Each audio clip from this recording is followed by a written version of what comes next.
CJI D Y Chandrachud कहते हैं, मेरा मिशन है कि हर आम आदमी की पहुंच न्यायपालिका तक हो।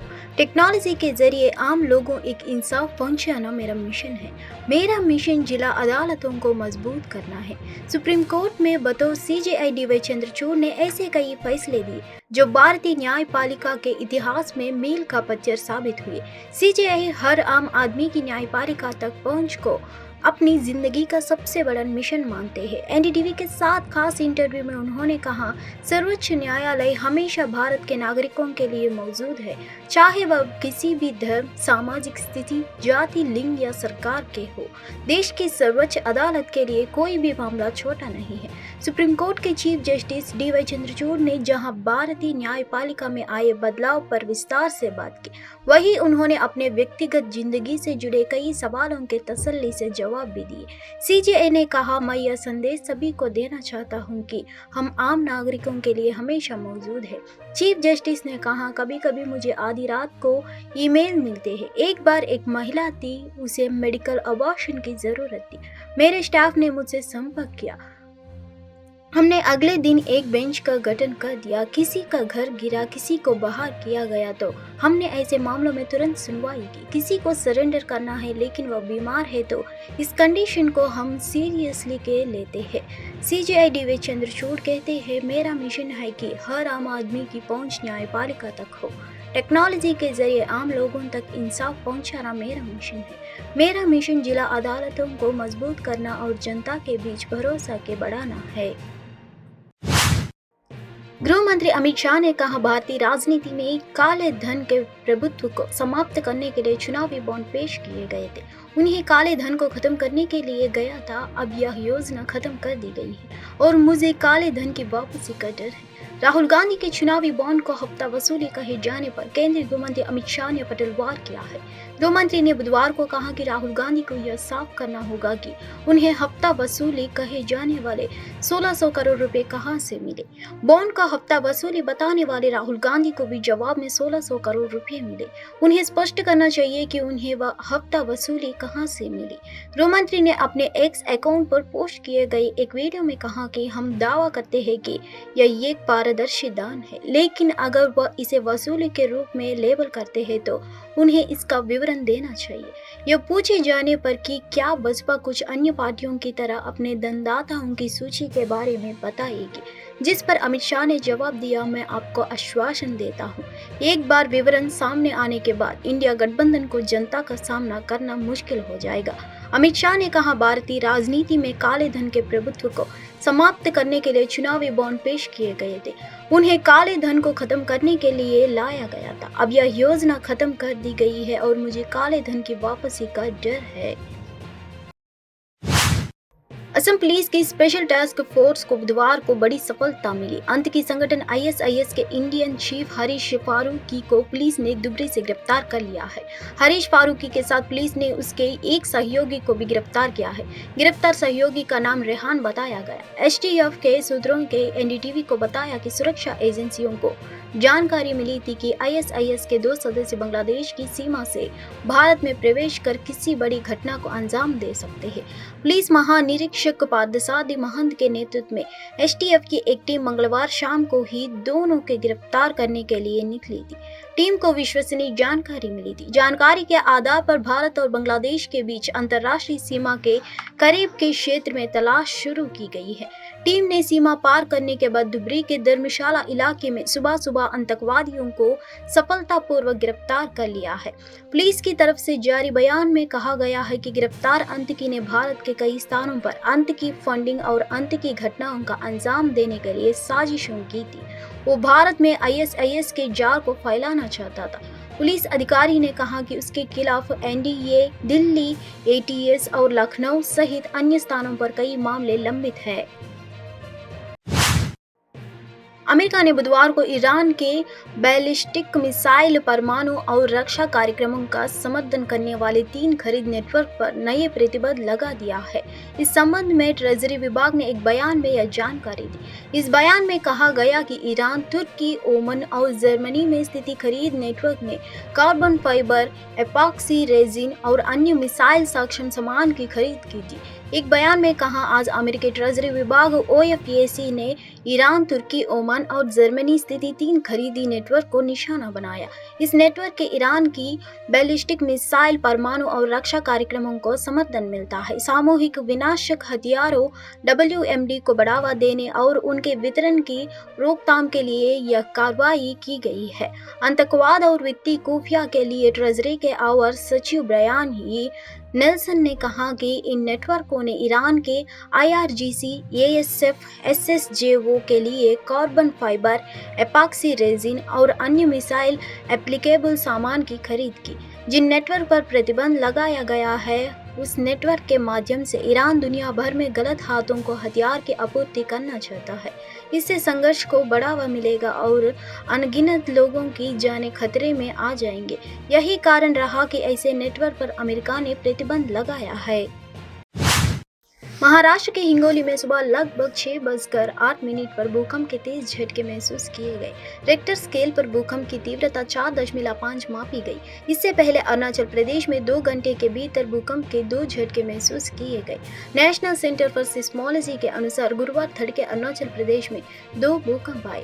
पहला भूकंप 3.7 तीव्रता का सुबह 1:49 बजे आया। महाराष्ट्र के हिंगोली में सुबह लगभग 6:08 पर भूकंप के तेज झटके महसूस किए गए। रिक्टर स्केल पर भूकंप की तीव्रता 4.5 मापी गई है। गौरतलब है कि 6:19 पर एक बार फिर भूकंप के झटके महसूस किए गए हैं। इस बार भूकंप की तीव्रता 3.6 रही। इससे पहले अरुणाचल प्रदेश में 2 घंटे के भीतर भूकंप के 2 झटके महसूस किए गए। नेशनल सेंटर फॉर सिस्मोलॉजी के अनुसार गुरुवार तड़के अरुणाचल प्रदेश में 2 भूकंप आए हैं। पहला भूकंप 3.7 तीव्रता का सुबह 1:49 बजे आया। भूकंप का केंद्र 10 किलोमीटर की गहराई में, आशंका 27.38 और देशांतर में 92.77 पर स्थित था। राष्ट्रीय राजधानी दिल्ली के वेलकम स्थित कबीर नगर में गुरुवार रात 2 बजे के करीब एक 2 मंजिला पुरानी इमारत ढह गई। इसमें 2 मजदूरों की मौत हो गई, वहीं कई अन्य घायल हो गए, जिनका इलाज जारी है। North east DCP Joy Tirkey ने कहा कि उनके पास रात करीब 2:16 पर एक फोन आया कि उक्त क्षेत्र में मकान ढह गया है। इसके बाद 3 घायलों को इलाज के लिए GTB अस्पताल ले जाया गया, जहां अरशद और तौहीद और डॉक्टरों ने मृत घोषित कर दिया है। वहीं गंभीर रूप से घायल रेहान का इलाज जारी है। DCP ने कहा कि इस मामले में लीगल एक्शन लिया जाएगा, आगे की जांच जारी है। घटना के बारे में बात करते हुए north east DCP Joy Tirkey ने कहा कि अरशद और तौहीद को GTB अस्पताल में मृत घोषित कर दिया गया, जबकि एक अन्य कर्मचारी रेहान की हालत गंभीर है और उसका इलाज किया जा रहा है। स्टेशन अधिकारी अनूप ने समाचार एजेंसी ANI को बताया, हमें एक इमारत ढहने की सूचना मिली और टीम मौके पर पहुंची। मलबे के नीचे 3 मजदूर दब गए। घटनास्थल के सुबह के दृश्य भी सामने आए हैं, जिनमें बचाव अधिकारियों की एक टीम को मलबा हटाते देखा जा सकता है। मामले में अधिक जानकारी की प्रतीक्षा की जा रही है। पंजाब हरियाणा के शुभ बॉर्डर पर चल रहे किसान आंदोलन के 38 दिन बीत गए हैं। MSP पर गारंटी की मांग कर रहे किसान शंभू बॉर्डर के अलावा कनौरी बॉर्डर पर डटे हैं। कई बार दिल्ली जाने की कोशिश की, लेकिन पुलिस ने आगे नहीं बढ़ने दिया। आंदोलन के दौरान 9 किसानों समेत 12 लोगों की मौत हो गई। सरकार के साथ 4 दौर की बातचीत भी बेनताजी है। किसानों का विरोध हल्का पड़ता देख दिल्ली पुलिस ने दिल्ली बॉर्डर से बैरिकेड्स हटाना शुरू कर दिए हैं। बुधवार को दिल्ली गाजीपुर बॉर्डर पर लगाए जाए सीमेंटेड बैरिकेड्स हटा दिया गया है। भारतीय जनता पार्टी के सांसद सुधांशु त्रिवेदी ने 20 मार्च को नई दिल्ली में एक संवाददाता सम्मेलन को संबोधित करते हुए प्रधानमंत्री मोदी की तुलना मुगला नेता औरंगजेब से करने के लिए शिवसेना सांसद संजय राउत पर हमला बोला। बीजेपी सांसद सुधांशु त्रिवेदी ने कहा, संजय राउत ने औरंगजेब और अफजल खान की बात की, जिनके साथ वह खड़े हैं। उन्होंने ही दिल्ली में औरंगजेब रोड बनाई है। मरीज़े नफरते मोदी पर लानत खुदा की, मर्ज बढ़ता गया जो दवा की। जो संजय राउत जी ने औरंगजेब और अफजल खां की बात कही है, तो मैं पूछना चाहता हूं, औरंगजेब की तरफ का कौन है जिसने दिल्ली के लुटियन जोन में औरंगजेब के पूरे खानदान के नाम पे सड़कें रखी हैं? अभी आपकी महाविकास अघाड़ी सरकार में एक ऐसे व्यक्ति को राज्यसभा भेजा गया जिसने औरंगजेब की कब्र पे जाकर आंसू बहाए। आप उनके साथ खड़े जिन्होंने किताबों में औरंगजेब को महिमा मंडित किया। देश की जनता के सामने दूध का दूध, पानी का पानी है। कौन औरंगजेब की विरासत के साथ खड़ा है और कौन शिवाजी की विरासत के साथ खड़ा है। मैं अपने विरोधियों को बता देना चाहता हूं, ये 2007 में जब सोनिया गांधी जी ने मौत के सौदागर शब्द कहा था, तब से बात शुरू हुई। इन 17 वर्षों में आप जितना मोदी जी के लिए हिकारत देते चले गए, उतना जनता उनको मोहब्बत देती चली गई। 2007 में वो केवल मुख्यमंत्री थे, एक बार के जीते हुए, दोबारा मुख्यमंत्री बन गए। आपने 2007 से 12 के बीच में और घटिया घटिया बातें कही, जनता ने उनको तीसरी बार मुख्यमंत्री बना दिया। याद करिए 2014 के चुनाव से पहले कांग्रेस के नेता थे ना, वो उस समय समाजवादी पार्टी के नेता थे, इमरान मसूद, जिन्होंने कहा था मोदी जी की बोटी बोटी कर डालेंगे। याद करिए मणिशंकर अय्यर ने क्या कहा था प्रधानमंत्री जी के लिए, नहीं बनेगा प्रधानमंत्री, नहीं बनेगा, नहीं बनेगा, और आप देखिए जनता ने प्रधानमंत्री बना दिया। आपने और नफरत फैलाई, जनता ने और मोहब्बत दी। पप्पू यादव ने लोकसभा चुनाव 2024 से पहले 20 मार्च को अपनी जन अधिकार पार्टी का कांग्रेस में विलय कर दिया। जन अधिकार पार्टी के अध्यक्ष ने दिल्ली में एक संवाददाता सम्मेलन को संबोधित करते हुए कांग्रेस नेता राहुल गांधी और प्रियंका गांधी की सराहना की। उन्होंने आगे भारतीय जनता पार्टी की आलोचना की और इसे तानाशाह की पार्टी करार दिया। उन्होंने कहा कि वह कांग्रेस के साथ मिलकर बिहार की बेहतरी के लिए कड़ी मेहनत करेंगे। कहावत है, ऊंट बैठ भी है तो नाम क्या बोलूं, गधा से ऊंचा होता है। कांग्रेस बैठ भी जाए ना तो इस ताकतवर लोगों से सर्वश्रेष्ठ है, सर्वोत्तम है।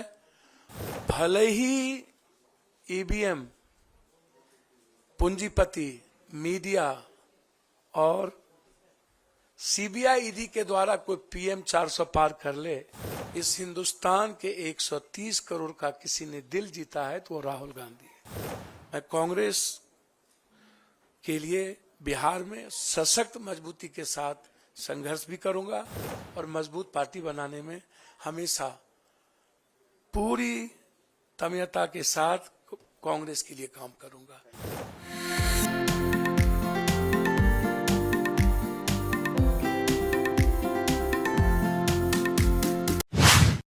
अभिनेत्री प्रियंका चोपड़ा जोनस 20 मार्च को उत्तर प्रदेश के अयोध्या पहुंची। वह अपने पति और गायक निक जोनस और उनकी बेटी मालती मैरी जोनस के साथ अयोध्या पहुंची। पवर कपल ने अयोध्या के राम मंदिर में भगवान राम का आशीर्वाद लिया है।